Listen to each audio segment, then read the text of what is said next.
start off talking about what made me want to become a club promoter. Well, before I was doing parties, uh, I used to rap. Used to be a part of this rap group called Ricochet Camp.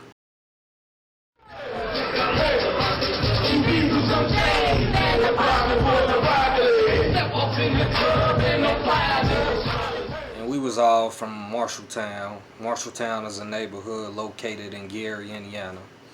And I was like one of the people that was in charge of like putting everything together, from the recording to helping us find shows to do. Um, Even when we couldn't find a show to do, booking the venue and throwing our own shows. So we started off going to other people's shows, and I realized like, hey, we could do this. We could throw our own shows.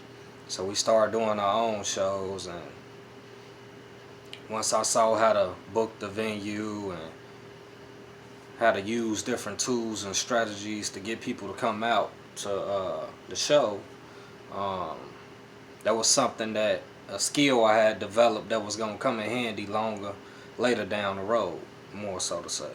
Uh, so after, probably a year of doing shows and really going hard with the music, and I just came to the realization that that rap dream probably wasn't gonna turn out the way I wanted it to. I had to face reality. It was like I was putting more money into it than I ever got out of it, so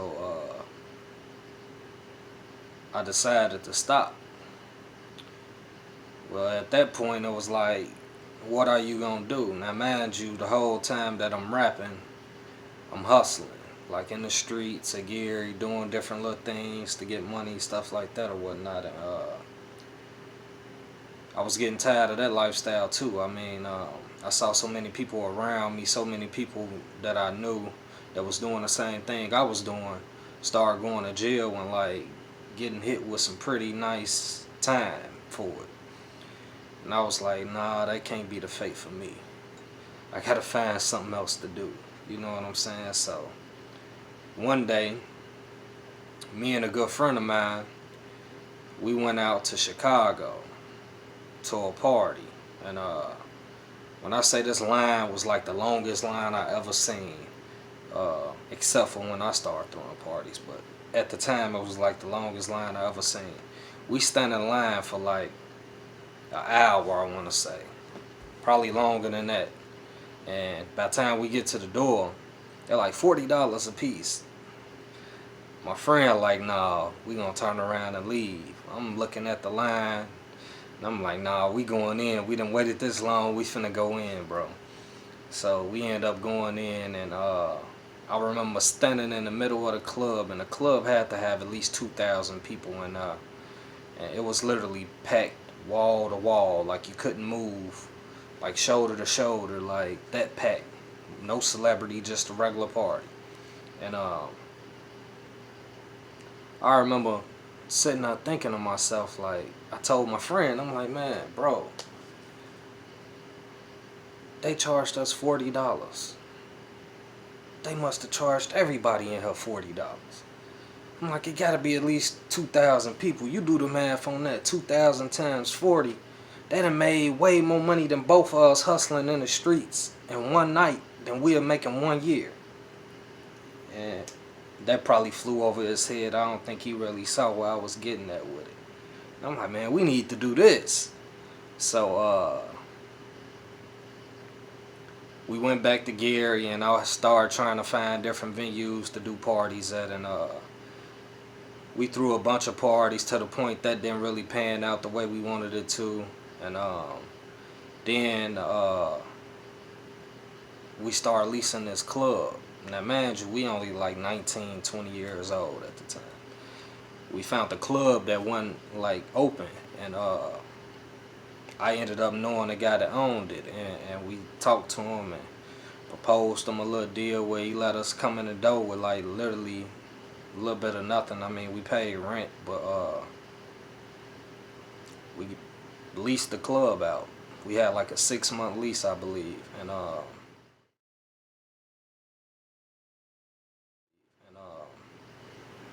we was using all our hustling money to fund that. And I remember doing it, and like we would go so hard, do so much stuff that like passing out flyers to putting posters everywhere to social media, just like back in MySpace days. You know, we was doing everything that I could think of to get people to come out, and it was like it still would never pack out to the point where we would see a profit from it.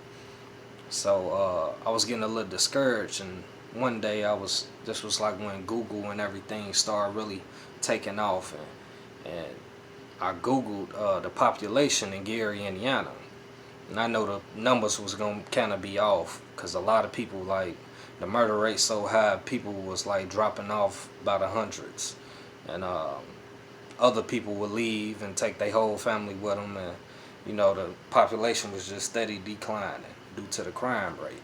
And I remember thinking like, man, we need to do this somewhere else. We got the right formula, it's just the wrong place for it. So I'm like, where could we go?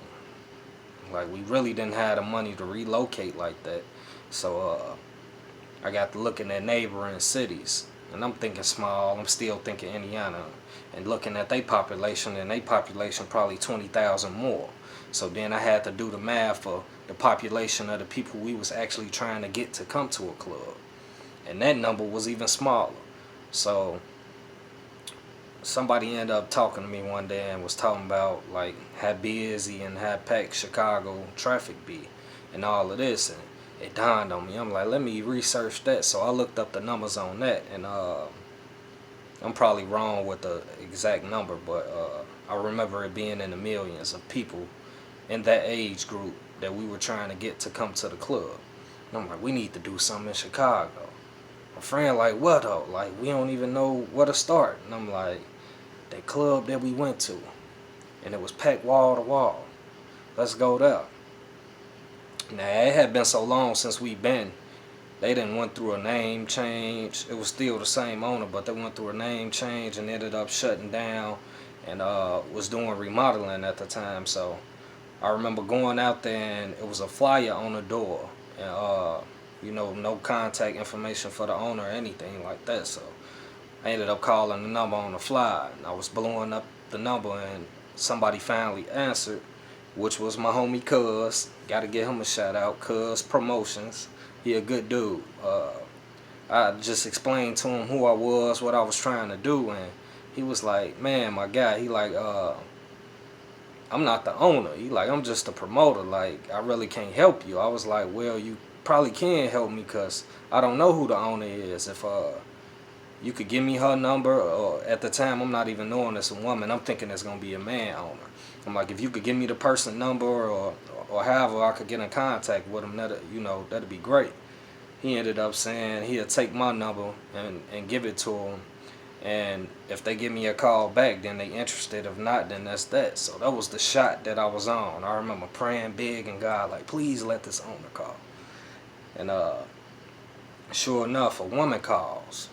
And I'm thinking she just the manager or something at the time, but she like, yeah, this is such and such from the lick, and Cuz gave me your number. He said you was trying to do some stuff. And I was like, yeah. She like, well, I'd like to meet with you face to face so we could sit down and talk about what it is exactly you're trying to do. And I was like, okay, when do you want me to come? She was like, today, an hour from now. Now, mind you, at the time, I was having car problems. I think my car was kind of broke down, so I ended up having to depend on another friend to like take me to the meeting or whatnot. And his vehicle wasn't up to par. Like, it was, in the owner's words, a piece of trash. But I remember her telling me, like, he pulled up to talk money with me in business, and y'all riding in that piece of trash. And I just remember telling her, looking her dead in the eyes, I was like, yeah, where I'm at right now don't dictate where I'm going to be. I'm just going through a rough patch right now, but I believe with the ambition I got, I'm overcome it. And I told her I wanted to do parties there, and she like, well, you from Indiana, how do you expect people in Chicago to come to your party and don't nobody know you and you don't know nobody. I said, yeah, true enough, they don't know me, but I know the formula. I know what it takes to pack the club out. So, I'm like, all you got to do is give me one shot. I do one party, it don't go well, then hey, we ain't got to discuss this no more, and that's that. So she was like, all right, I'll give you a shot. She let me do a party. I asked her when did she want me to start. She was like, this Saturday. Now, mind you, we had the meeting on like a Tuesday.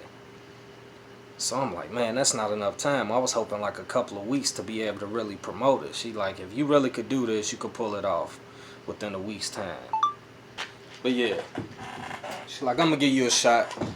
Long story short, I get out there, I get the grinding, sticking to the grassroots formulas of promoting that I had learned over the years, and I mean, I gave it 200% to the point like I was running off of 2 hours of sleep each day.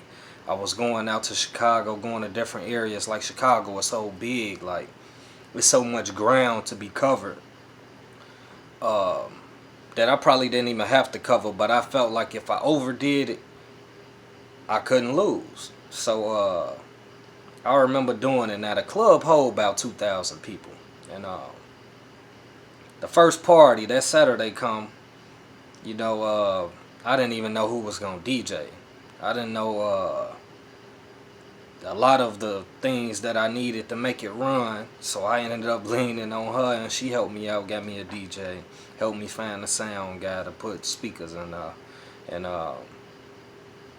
she was like, for you to say you know what you're doing, you sure need a lot of help. I said, a lot of the resources I had in Indiana wasn't willing to travel all the way to Illinois, and I was working on a small budget, long story short. But I remember praying, and I'm like, God, please let this party go good. Please let it go good. So the party ended up doing about 440 something people.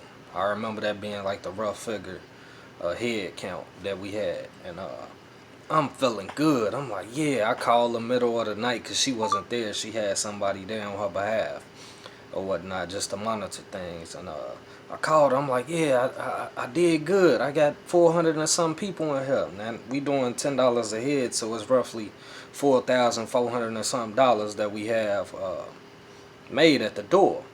And her favorite thing to say was baby boy. She was like, baby boy, that's good, but it's not enough. You need to go a little bit harder. She said, but due to the fact you was able to put 400 people in a club that didn't know you even exist, you didn't know they exist, it says a lot about your ambition, your work ethic. And she's like, I'm gonna give you another shot. So at this time, we not even really locked into a long-term thing.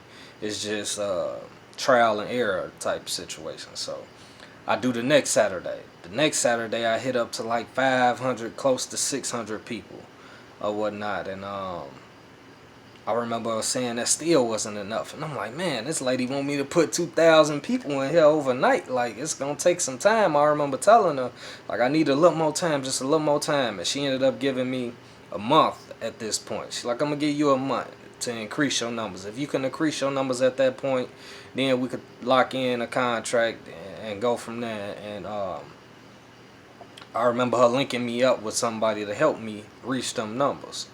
And this guy at the time she linked me up with was K-Ton. So K-Ton was a real successful promoter. Like, he had been doing that stuff probably 15 years, 10 years. And he started giving me the game, giving me tips, and helped me progress. So the numbers started increasing until we got to like 1,000. Some weekends 1,200. She locked us in on the long term thing. Like, we got every Saturday exclusive. She wouldn't give it to nobody else, and we just kept grinding hard, man. And it was like I left the streets alone. Like, from that point on, when she gave me the okay to do stuff there, I remember having the stuff I needed to make money in the streets. I threw it away. I threw it out on the highway. And it was like, I'm done with that lifestyle. I remember telling God, like, I won't go back to that, and just thanking him for the blessing. And sure enough, that's how I became a promoter. I'd like to thank y'all for watching this video. If you haven't did this yet, subscribe to this channel. Feel free to drop a comment below. Click like on this video. Reshare it on your social media. Hopefully it'll inspire somebody out there that is hustling and feel themselves trapped, because hustling really can be a trap. That's why they call it a trap. And not more so physically, but mentally. People can't see themselves doing anything else other than trapping. Here I am, a guy that didn't know nothing else but trapping also, but I didn't let that limit me. You know what I'm saying? I was like, this ain't my destination. I'm a be somebody. I'm gonna do something. And sure enough, that's what I did. I mean, I've done so many events. It got to the point I was doing 3-4 events a week, having 2,000 people in the club. Just crazy stuff. Like, the lifestyle that came with that was so crazy. I was just swept off my feet bad, because it was something I never experienced before. And I hope anybody out there that want to become a promoter, even a rapper, anything, you know what I'm saying? If you dedicate yourself to what it is you want to do, you really can become anything in the world, man. So once again, thanks for watching this video. Make sure you subscribe to the channel. Drop a comment. Like it. Share it on your social media. Signing out. It's your boy Sincere.